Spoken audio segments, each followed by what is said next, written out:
It started with a single command. Kneel. A word shouted through a megaphone, backed by a badge, sharpened by authority. It wasn't just an order, it was a challenge, designed to break resistance, to remind everyone who held the power. But she didn't move. She didn't flinch. She didn't blink. And in that split second, when everyone expected her to fold, she stood. Not as a leader, not as a symbol, just a woman who had reached her limit. The kind of limit that doesn't explode, but solidifies. The crowd around her went still. The chants faded into murmurs. Cameras turned in unison. Even the officers behind the line shifted uneasily. Because what they were seeing wasn't part of the playbook. One act of silent defiance had become louder than every scream echoing through the streets. And then he appeared. From the far edge of the crowd, through a path that seemed to open on its own. The man no one trusted. The man no one expected. Governor Julian West, the same man who had dodged every town hall, who had sidestepped every uncomfortable truth with polished words and cold silence. But now he wasn't behind a podium. He wasn't wrapped in press releases. He was here, in person, face to face with the woman who refused to kneel. And what happened next didn't follow any script. Because this story isn't about riots or rage, it isn't about chaos or headlines. It's about one moment, one woman, and one decision. That flipped the balance of power in front of the entire world. If her voice moved you in silence, imagine what others like her could teach us. Subscribe for stories that matter. Downtown was louder than it had ever been. But it wasn't just volume, it was vibration. The kind that pulses in your ribs and climbs up your spine. The air itself felt electric, like it was holding its breath, like it knew something was about to shift. The noise was layered, chants rising like waves, footsteps pounding in rhythm, the creak of cardboard signs, the occasional wail of a distant siren. But beneath it all, if you really listened, there was something deeper. It was grief, long buried, finally unearthed. It was generations of exhaustion wrapped in determination. It was rage that had simmered for so long it no longer needed flames. It burned cold, focused, and real. The signs weren't just slogans, they were stories, names, final breaths. Some scrawled by trembling hands, others lettered with precision like a protester's form of prayer. They swayed like flags in a war that most people didn't realize was still being fought. The people didn't march for show. They marched because walking forward was the only way to keep from collapsing under the weight of silence.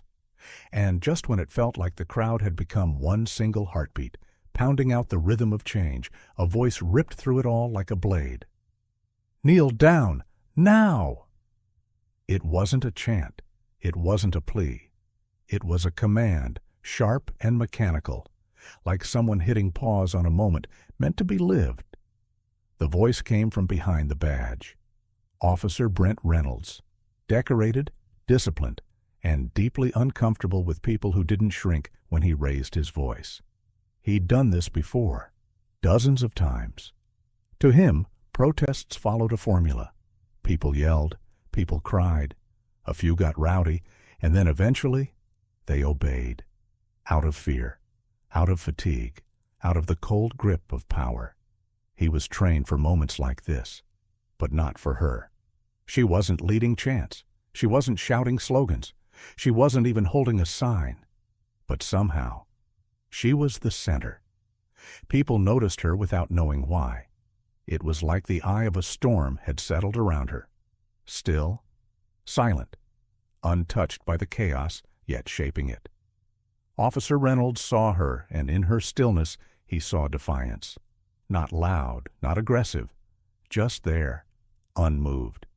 And that, more than anything, unsettled him.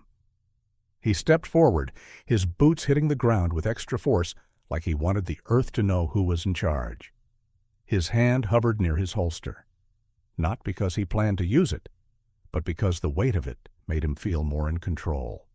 He squared his shoulders, pointed directly at her, and barked the order again. "You, kneel." Not a request, not a warning, a demand, soaked in years of practiced authority. She looked at him, slowly, deliberately, and what he saw wasn't what he expected.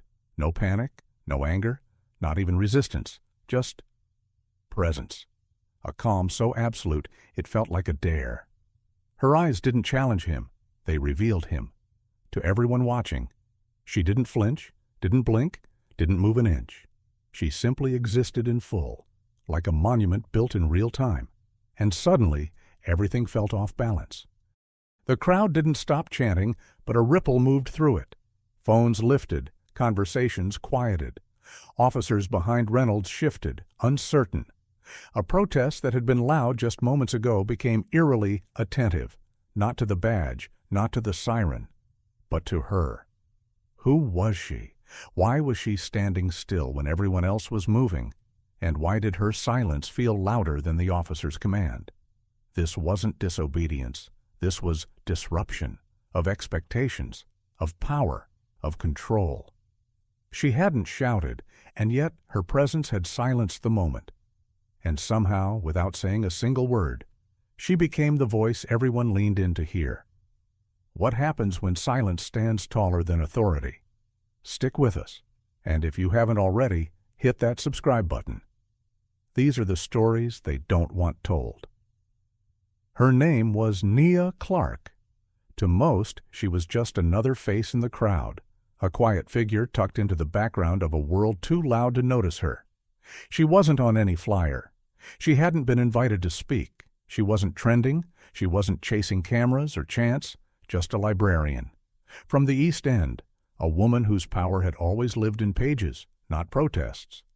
Her life had been about stories, collecting them, organizing them, preserving them. But on this day, she had become one.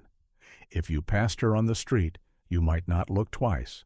But if you did, if you truly saw her, you'd notice something you couldn't quite explain. In her eyes, grief that hadn't found peace. In her jaw, tension that had never fully released. Beneath the surface of her stillness, a storm lived, one that didn't come from rage, but from memory, a memory that haunted every step she took. It had been 3 months. Her cousin, Jamal, had been driving home, a busted taillight. That's all it was. He texted her before he left. 3 words. On my way. The kind of message you don't even think twice about, until it's the last one, because Jamal never made it. Pulled over, pinned down, pronounced dead before she even knew he'd been stopped. No trial, no explanation, just headlines that faded and an empty chair at Sunday dinner, the kind of pain that doesn't scream. It lingers, quiet, heavy, permanent. That silence, the kind the system is built to protect, had made a home inside her. It didn't break her. It transformed her.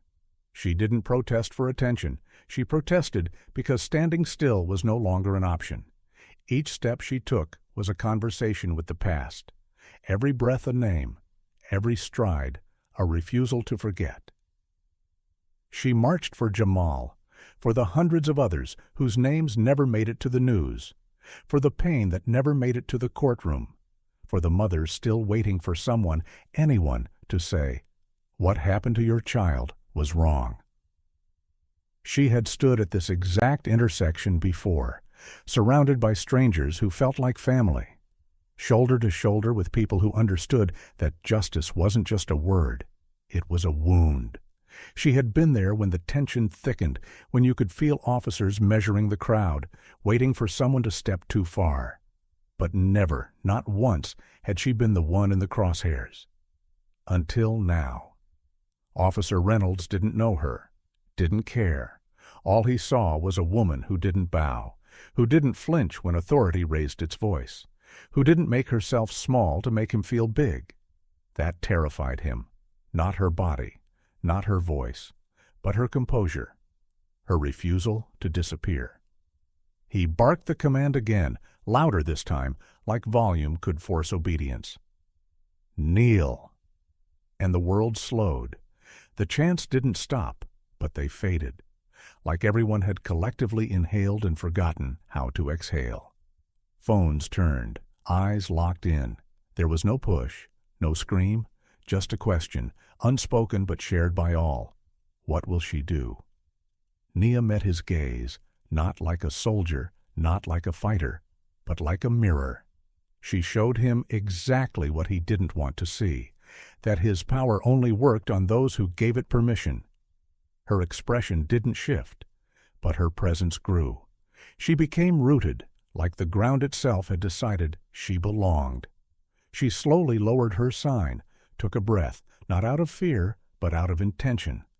And then, in a voice so soft it should have been swallowed by the city, it echoed. No. One syllable, but it landed like a verdict. It wasn't defiant in tone. It was deliberate. It didn't scream. It declared. It said, I'm not afraid of you. I never was.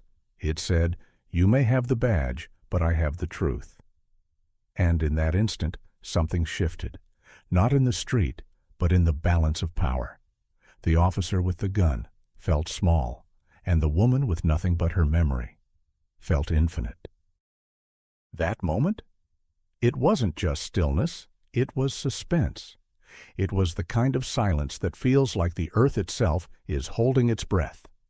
The crowd froze, not from fear, but from awe, as if the air had thickened, as if time had forgotten how to move forward. Even the wind hesitated, unsure whether to carry the tension away or let it settle. Officer Reynolds stood like a statue, unsure whether to advance or retreat. A command ignored? That was supposed to mean consequences. That was the rulebook. That was the system. And yet, here he was, staring into the unwavering eyes of a woman who refused to fit inside his training manual. This wasn't resistance like he had prepared for. No chance, no aggression, just presence. And now he wasn't just confronting her, he was performing for the world. Every phone in the crowd had turned, every camera was rolling, every pair of eyes was locked in, but they weren't watching her. They were watching him, and they were all silently asking the same thing. What does power do when it's questioned by someone with none? Then it happened. Movement from the edge of the crowd. It wasn't a protester. It wasn't another officer. It was a ripple, first confusion, then whispers, then gasps. People parted like a current had moved through them.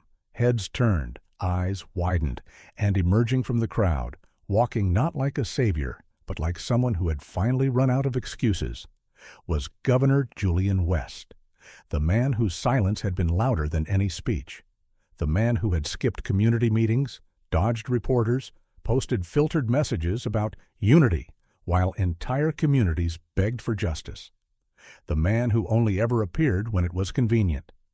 But today, he didn't send a tweet, he didn't send a staffer, he came himself.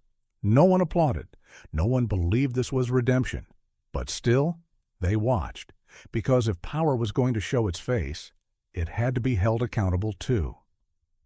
Governor West walked straight to Officer Reynolds, his expression unreadable. He looked at the officer, then at Nia.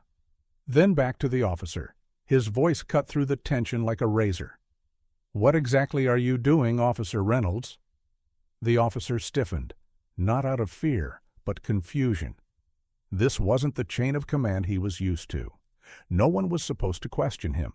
Not like this. "She refused a lawful order, sir," Reynolds said, the words coming slower than usual. "She's obstructing protocol." There was a pause, a beat, and then, without flinching, without raising his voice, the governor said, "No." She exercised her right to stand. And that changed everything. Not because a politician had said the right thing, not because justice had been magically served, but because, for the first time, the narrative had shifted. On record, the story was no longer about control. It was about conviction. It was no longer about whether a woman would kneel. It was about why she stood. And in that exact moment, the power didn't belong to the officer. It didn't belong to the governor. It didn't even belong to the crowd. It belonged to her, to Nia, to the silence that roared, to the memory she carried, to the choice she made in front of all the lenses and badges and uniforms to be human when the world expected submission. She didn't shout. She didn't move. She didn't need to. Because sometimes the loudest revolutions begin in stillness, and without saying another word, she did something no protest sign ever could.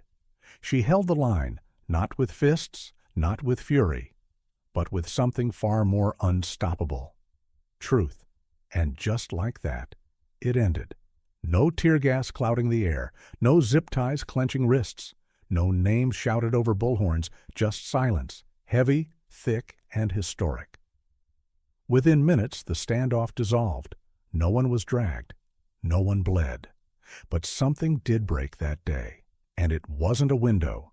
It was the illusion, the lie that silence means surrender, the belief that if you keep your head down, you'll be safe.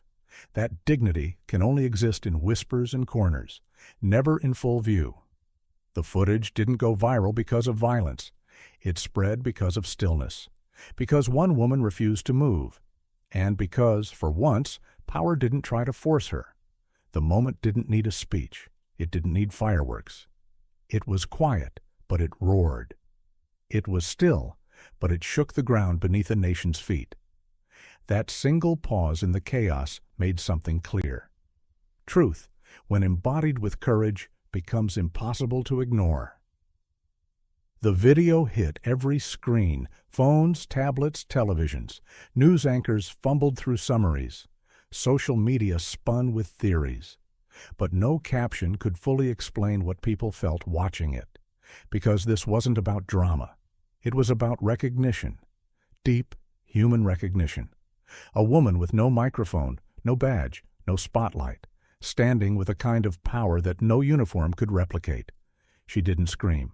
She didn't push. She didn't run. And yet her presence shook the room more than any riot ever could. Governor West didn't become a hero in that moment, but he became a witness. And sometimes that's where change starts. A system built to suppress was suddenly forced to justify itself, to explain why a woman standing still could feel like a threat, to reckon with the fact that maybe, just maybe, the problem wasn't the protester, but the system she stood in front of.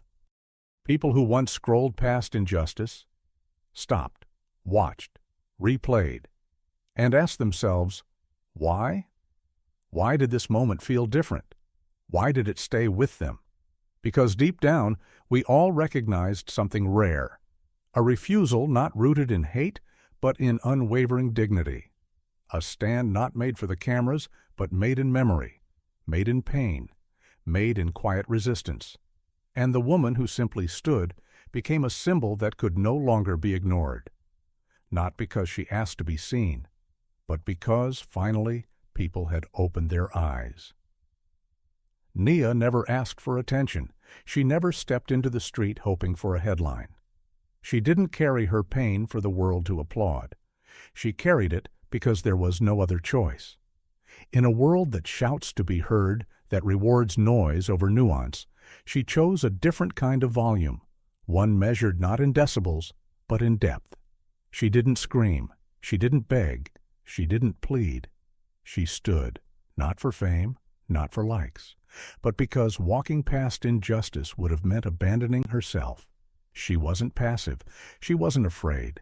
She was intentional, rooted like a tree that's weathered too many storms to sway for the next gust of wind.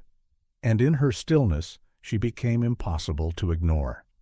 Because sometimes the most powerful act of resistance is not movement, but stillness. Not shouting, but presence. Not reacting, but choosing. She didn't ask to become a symbol, but symbols are rarely chosen. They're revealed. And what Nia revealed was a truth too long buried. That dignity doesn't need permission. That strength doesn't need a spotlight. That when the world demands you kneel, standing tall becomes a revolution. So if her story made you pause, don't just scroll, don't just feel, act, share it, speak it, let it echo. Because the next time someone like Nia is told to shrink, to hush, to disappear, There should be thousands of voices ready to rise in unison, to say, "We see you, we hear you, we stand with you." Because silence is only powerful when we choose it, and when we break it together, the world has no choice but to listen. Nia stood so others could speak. Now it's your turn. Subscribe to keep her voice, and so many others, alive. Because silence ends when we decide it does.